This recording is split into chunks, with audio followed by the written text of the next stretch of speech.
আমি শুনিছোঁ আপোনাৰ গাঁঠিৰ বিষ আছিল, পুৰণা গাঁঠিৰ বিষ।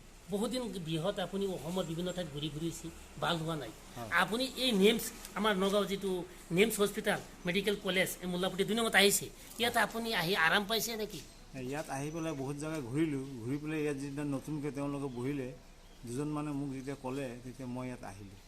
আহি পেলাই চেকআপ কৰিলে তেওঁলোকে, প্ৰেছাৰ জুখিলে, প্ৰেছাৰ বহুত আছিল মোৰ, কিন্তু জুখি পেলাই মেডিচিন দিলে।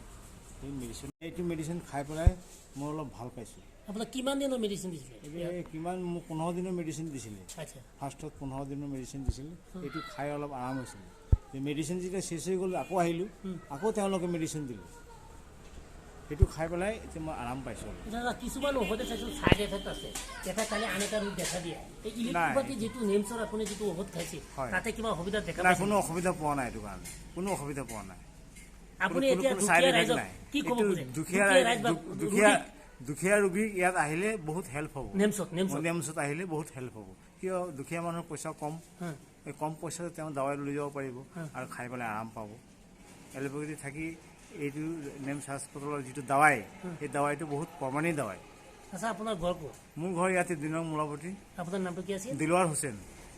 আহমেদ। আপুনি ইয়াত কিয় আহিছিলে? মই ইয়াত বেমাৰৰ কাৰণে আহিছিলোঁ। আপোনাৰ ঘৰ ক'ত? মোৰ ঘৰত 2 নম্বৰ মোলাপতি মমতা ভেলী। আপোনাৰ কি বেমাৰ আছিল? মানে ভৰি দুখনৰ বিষ, বিষৰ কাৰণে মানে আমিতো এলোপেথিকো খালোঁ, হেম'পেথিকো খালোঁ, চবেই খালোঁ, কিন্তু ভাল হোৱা নাই।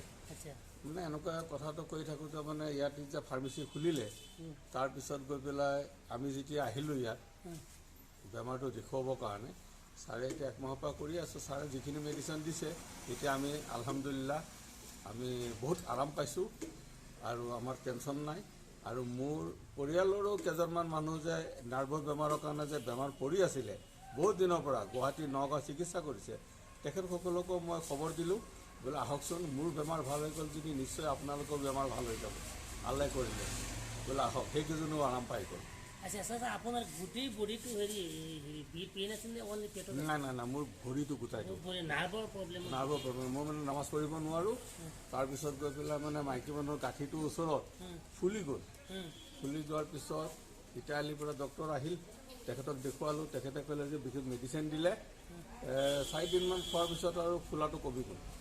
আচ্ছা, ইয়াতে চিকিৎসা যে কৰিছে খৰচ পাতি বেছি হয় নে? নাই নাই, কম কম কম, এলোপেথিতকৈ অলপ কম ন? বহুত কম। কি এজন ৰোগী ইয়াত আহিলে প্ৰথম ফাৰ্ষ্ট অৱস্থাত কিমান টকাত ঘৰত গাঁৱলৈ আকৌ গুচি যাব পাৰিব চিকিৎসা কৰি? 400-500 টকা হ'লেই যাবগৈ পাৰে আৰামত। আচ্ছা, আৰু ঔষধৰ গুণাগুণবিলাক? গুণাগুণ ভাল, কিন্তু কথা কি যে এলোপেথিকে ধৰক আপোনাৰ প্ৰেছাৰ চেকআপ কৰা, ব্লাড চেকআপ কৰা বহুত টকা যায়গৈ। ইয়াত আপোনাৰ কি হয়, আমাক কিন্তু চুগাৰটো চেকআপ কৰিছে, প্ৰেছাৰটো চেকআপ কৰিছে, পালছটো চেকআপ কৰিছে, অক্সিজেন কিমান আছে এইটো চেকআপ কৰিছে, ওজনটো চাইছে, সেইখিনি ফ্ৰী। দাদা, আপোনাক এটা প্ৰশ্ন কৰিব খুজিছোঁ, এই মোল্লাপুটি 2 নং যিটো হেৰি আছে নেমছৰ হস্পিটেল আছে মেডিকেল কলেজ, তাতে আপুনি এটা প্ৰশ্ন সুধিবলৈ ওলাইছোঁ। মোল্লাপুটি 2 নং যিটো নেমছ হস্পিটেল আছে, যিটো আপুনি চিকিৎসা কৰিছে, আপুনি ৰোগীক, নগাঁও জিলাৰ বাহিৰৰ ৰোগীক ইয়াত আহিবলৈ আপোনাৰ অন্তৰে কয় নেকি? নিশ্চয় ভাল বুলি ভাবে নেকি? মোৰতো অন্তৰে কৈ কি বোলে যে সকলোৱে আহক ইয়াত। কিয়?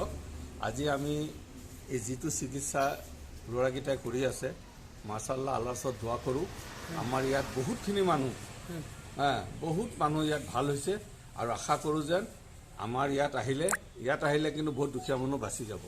মুঠতে নেমছ যিটো আছে আমাৰ উপকাৰী আছে, দুখীয়াৰ কাৰণে খুব উপকাৰী হস্পিটেল। কিয় মানে দুখীয়াৰ কাৰণে ইয়াত আহিলে কম পইচাত বেমাৰ ভাল হৈ যাব পাৰে।